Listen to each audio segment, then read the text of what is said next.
आज आम श्री श्री राजगोपीनाथ प्रतिष्ठा वार्षिक अनुष्ठान এটা অষ্টাদশ বর্ষ 2008 ରେ ହେଇଥିଲେ କେତେ ହେଲା 18 ବର୍ଷ ଦେଖୁ ଦେଖୁ ଏତେ ବର୍ଷ ଅତିବାହିତ ହେଇଗଲା। ତ ଭଗବାନ এই ଜଗତରେ ପ୍ରକାଶିତ ହୁଅନ୍ତି। तो भगवान कहते परित्राणाय साधूनां विनाशाय दुष्कृतां धर्म संस्थापनार्थाय संभवामि जुगे जुगे। मु प्रति जुगे आसे, सत्य जुगे आसे, त्रेता जुगे आसे, द्वापर जुगे आसे, कलि जुगे आसे, किंतु विशेषकर यही कलि जुगे मु आसे। को कलि जुगे ना भगवान ब्रह्मांकर गोटे दिन में 14 मनु शासन करते। बर्तमान सप्तम मनु वैवस्वत मनवंतर प्रतिटा मनु 71 चतुर्युग काल शासन कर। तो अष्टविंशति चतुर्युग जो कलिजुग से कलि भगवान सशरीर आसती ना। भगवान गोटे ना हूँ त्रिजुग से सत्य त्रेता द्वापर आसे।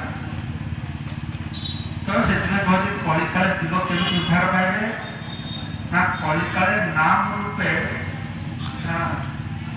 भगवान अच्छे नाम रूपे कृष्ण अवतार उस नाम रूपे आसवे और कलिकाले भगवान भागवत रूपे आसवे।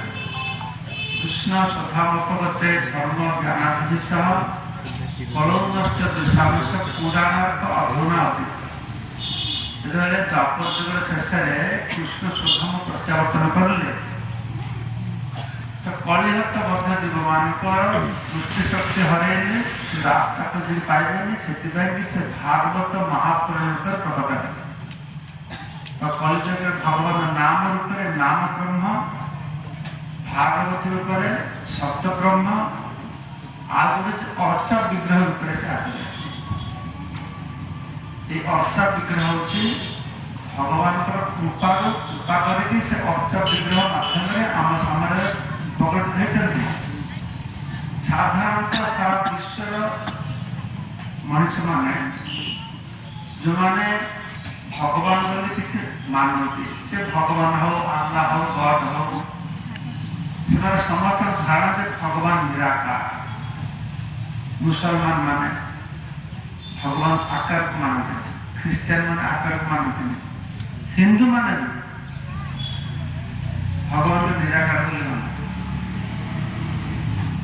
जो माने भगवान का रूप को मानते से मान करते निराकार को साकार रूप होते ठीक नुह।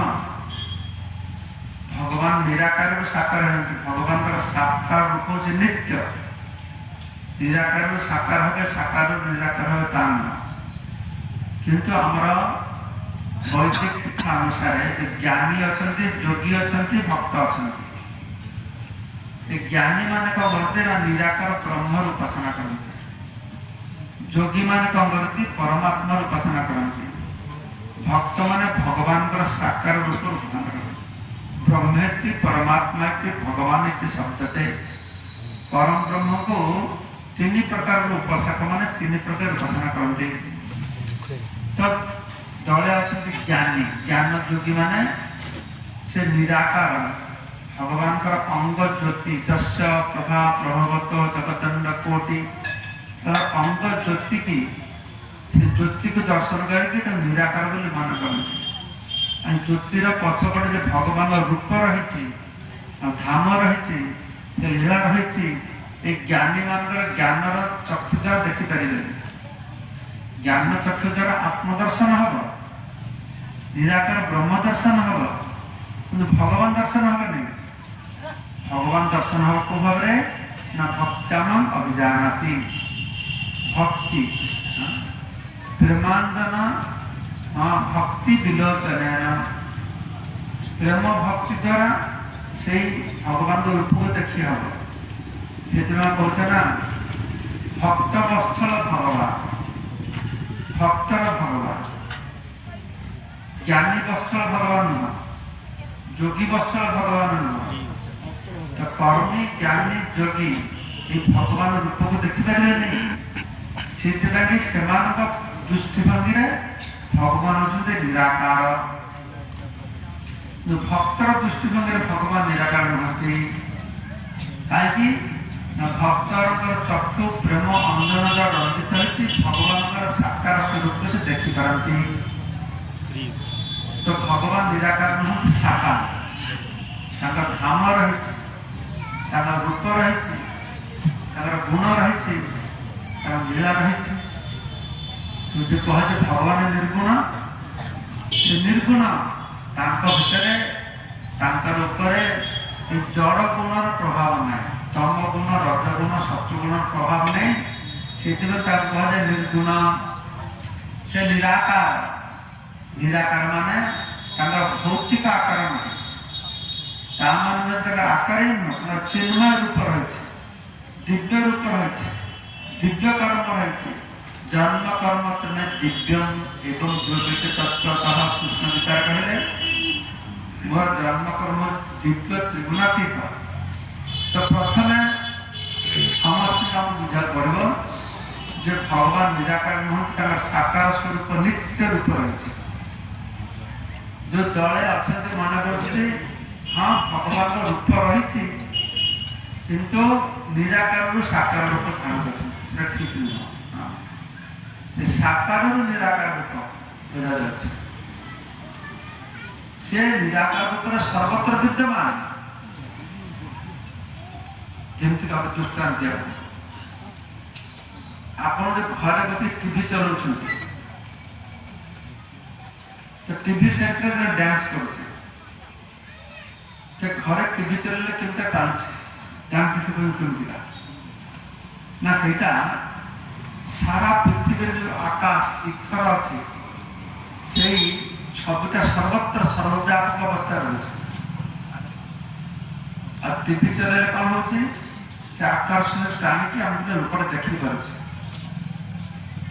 ତ ନିରାକାରରୁ ସାକାର ରୂପଟେ ଦେଖିଲେ ନା, ନିରାକାର ରୂପରେ ସେ ସମସ୍ତ ଜଗତରେ ପୃଥିବୀରେ ରହିଛି, ଆଉ ଟିଭି ଚଲେଇଲେ ଆମେ ଦେଖୁଛେ। କିନ୍ତୁ ନିରାକାର ପୂର୍ବରୁ ସାକାର ଯଦି ଟିଭି ସେଣ୍ଟରରେ ସେ ନ ନାଚୁଥିବ ତାହେଲେ ହବ ନା କି? ମୂଳରେ କଣ ଅଛି ନା ସାକାର ରହିଛି ନା?